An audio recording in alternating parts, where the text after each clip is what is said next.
നമസ്കാരം. റാഫ്റ്റോ ക്രിക്കറ്റിലേക്ക് അവർക്കും സ്വാഗതം. ഇമ്പാക്റ്റ് പ്ലെയർമാരായിട്ട് വന്ന് യുവതാരങ്ങൾ ക്രിക്കറ്റ് ലോകത്ത് ഞെട്ടിപ്പിക്കുകയാണ്. അതാണ് ഇപ്പോൾ നമ്മൾ IPL കണ്ടുകൊണ്ടിരിക്കുന്നത്. ചില ഇമ്പാക്റ്റ് പ്ലെയേഴ്സ് ടീമിന് പ്രത്യേകിച്ച് ഗുണമൊന്നും ചെയ്തില്ലെങ്കിലും കഴിഞ്ഞ 2 കളികളിൽ അങ്ങനെയല്ല. ഇപ്പം രാജസ്ഥാൻ റോയൽസിനായിട്ട് ധ്രുവ് ജുറൽ നമ്മളെ വിസ്മയിപ്പിച്ചു. ഇന്നലെ നടന്ന മത്സരത്തിൽ ഇമ്പാക്റ്റ് പ്ലെയറായിട്ട് വന്ന സുയാഷ് ശർമ്മ, മിസ്റ്റർ സ്പിന്നർ, എല്ലാവരെയും അത്ഭുതപ്പെടുത്തുന്ന പ്രകടനമാണ് നടത്തിയത്. 19കാരനായ താരം, കുട്ടിത്തം വിടാത്ത മുഖഭാവം, നീണ്ട മുടി, അങ്ങനെയൊക്കെ വന്നൊരു താരം. എല്ലാവരും ഒരു അല്പം ആകാംക്ഷയോടുകൂടി അത്ഭുതത്തോടു കൂടി ഉറ്റുനോക്കുകയാണ്. ഈ പയ്യൻ IPL എന്ത് കാണിക്കാനാണ്? കാരണം ഈ പയ്യൻ എന്ന് പറയുമ്പോൾ ഇതിനു മുമ്പ് നമ്മൾ അദ്ദേഹത്തെക്കുറിച്ച് കേട്ടിട്ടില്ല. സീനിയർ ക്രിക്കറ്റ് കളിച്ചിട്ടേ ഇല്ല, പ്രൊഫഷണൽ ക്രിക്കറ്റ് ഇതിനു മുമ്പ് കളിച്ചിട്ടില്ല.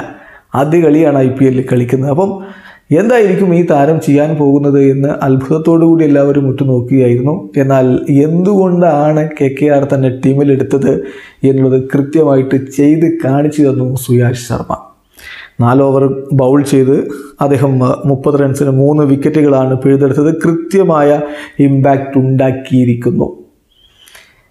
ഇദ്ദേഹത്തെക്കുറിച്ച് പറയുമ്പോൾ ഇദ്ദേഹത്തിൻ്റെ ക്രിക്കറ്റ് കരിയറിൽ ഇതുവരെ ഒരു ലിസ്റ്റ് എ മത്സരമോ ഫസ്റ്റ് ക്ലാസ് മത്സരമോ T20 മത്സരമോ ഒന്നും സീനിയർ ലെവലിൽ കളിച്ചിട്ടില്ല. പ്രൊഫഷണൽ ക്രിക്കറ്റ് കളിച്ചിട്ടേ ഇല്ല. ഡൽഹിയിൽ ക്ലബ് ലെവലിൽ അദ്ദേഹം കളിച്ചിട്ടുണ്ട്. അങ്ങനെ ഡൽഹിയുടെ ജൂനിയർ ലെവലിൽ കളിച്ചിട്ടുണ്ട്. 25 ടീമിന് വേണ്ടിയിട്ടൊക്കെ കളിച്ചിട്ടുണ്ട് എന്നല്ലാതെ സീനിയർ ക്രിക്കറ്റ് ആദ്യമായിട്ട് കളിക്കുന്നു, അതും IPL.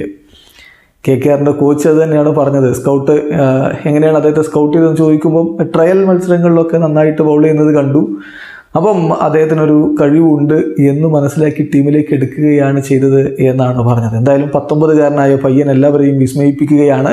വരുൺ ചക്രവർത്തി, സുനിൽ നരയൻ എന്നിവർക്ക് കൂട്ടായി മറ്റൊരു മിസ്റ്ററി സ്പിന്നറെ കൂടി KKRന് ലഭിച്ചിരിക്കുന്നു. ഇനിയും ഒരുപാട് അത്ഭുതങ്ങൾ അദ്ദേഹത്തിൽ നിന്ന് ആരാധകർ പ്രതീക്ഷിക്കുന്നുമുണ്ട്. വീഡിയോ അവസാനിക്കുന്നു. ക്രിക്കറ്റ് ലോകത്തെ കൂടുതൽ വിശേഷങ്ങളുമായി റാഫ് ടോക്സ് വീണ്ടും എത്താം.